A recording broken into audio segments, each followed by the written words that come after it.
Assalamualaikum warahmatullahi wabarakatuh. Bismillahirrahmanirrahim. La yasukullahu khairu illallah. Bismillahirrahmanirrahim. La yasrifu su'a illallah. Bismillahirrahmanirrahim. Maka namin umatin faminallah. Bismillahirrahmanirrahim. La haula wala quwata illa billahil aliyyil azim. Kembali lagi bersama saya atas nama Nur Alfan Ramadhani, bisa dipanggil Alfan. Di sini saya akan menjelaskan sedikit banyak hal terkait aktivitas saya selama di rumah. Bagaimana saya membuat diri saya lebih produktif gitu.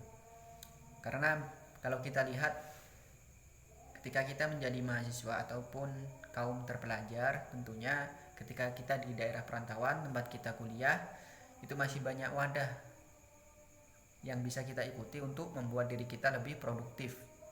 Nah, salah satunya itu bisa organisasi ataupun komunitas yang ada di tempat kita perantauan sana. Kalau untuk organisasi itu ada organisasi intra dan ekstra. Itu bisa kita ikuti untuk membuat diri kita produktif. Nah, terkait aktivitas saya di rumah. Nah, saya memiliki inisiatif ataupun memiliki pikiran bagaimana saya bisa lebih produktif ketika saya di rumah. Karena memang tentunya ketika kita dalam atau masih dalam keadaan posisi di rumah, kita harus bisa membaca keadaan, harus bisa membaca kondisi lingkungan yang ada di sekitar. Nah, kalau memang lingkungannya itu tidak bisa membuat kita produktif, maka kita akan mencari lingkungan mana yang bisa membuat kita produktif. Nah, mungkin seperti itu. Nah, di sini saya itu diajak sama teman untuk mengikuti atau gabung kepada komunitas yang tentunya komunitas itu memiliki pandangan ke depan ingin memajukan desa. Jadi komunitas itu dalam lingkup satu desa, hanya satu desa itu yang mengikuti. Di luar desa itu tidak mengikuti. Nah, nama komunitas itu REM namanya. Bukan REM Cakram, tapi REM itu ada singkatannya. Ruang Edukasi Masyarakat.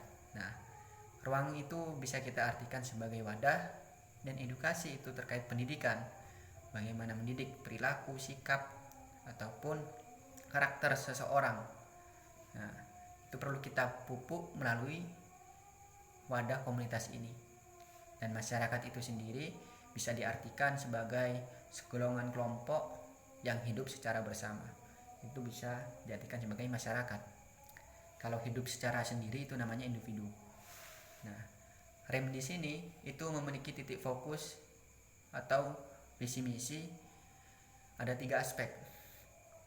Ada 3 aspek yang menjadi fokus ataupun tujuan komunitas ruang edukasi masyarakat ini. Yang pertama itu untuk memajukan atau mengembangkan potensi yang ada di desa. Bisa kita lihat berbagai banyak potensi yang masih belum dikuak ataupun masih belum digali oleh pemuda desa. Nah, sebagai pemuda kita memiliki tanggung jawab moral untuk terkait bagaimana kita mengembangkan desa ini lebih maju ke depannya gitu. Yang pertama itu kita fokus ke ekonomi mikro. Nah, ekonomi mikro, dan yang kedua kita fokus dalam keagamaan, dan yang ketiga kita fokus dalam pendidikan. Nah, ketiga aspek inilah yang menjadi titik acuan bagaimana nanti pemuda yang ada di desa akan lebih maju gitu. Terkait ekonomi mikro, kami nanti akan melakukan pendataan berupa apa saja ekonomi mikro yang ada di desa gitu. Dan yang kedua terkait keagamaan, kita akan mendata musola yang ada santri mengaji, dan pondok-pondok yang ada di area kita akan mendata. Dan yang ketiga terkait aspek tadi pendidikan, agama, terus ekonomi sudah, dan terkait pendidikan itu kita melakukan semacam komunikasi dengan guru les yang ada di desa, bagaimana bisa berkontribusi di komunitas kami, komunitas ruang edukasi masyarakat. Jadi kita akan berkolaborasi dengan guru les.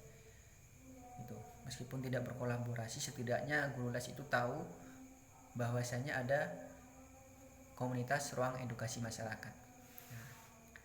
Nah, nantinya kedepannya nanti kita akan membuat semacam kegiatan yang memiliki dampak terhadap kondisi sosial, dan yang kedua memiliki dampak terhadap agama. Maksudnya dampak ini dampak baik, itu untuk memajukan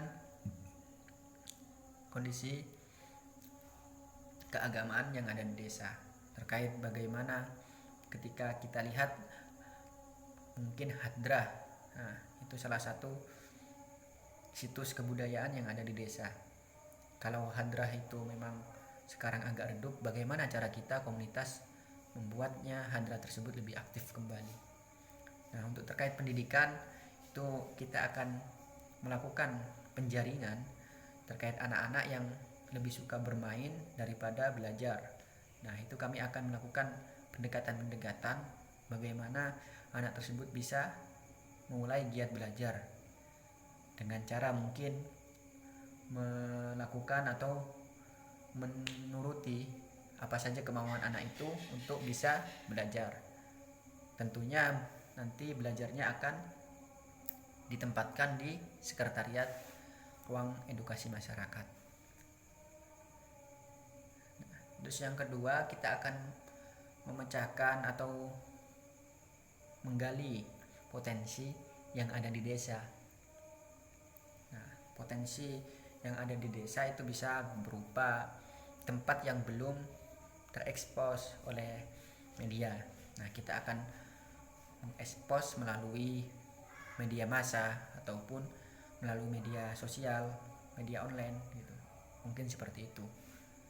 Mungkin itu saja penjelasan dari saya. Apabila ada salah kata, saya mohon maaf.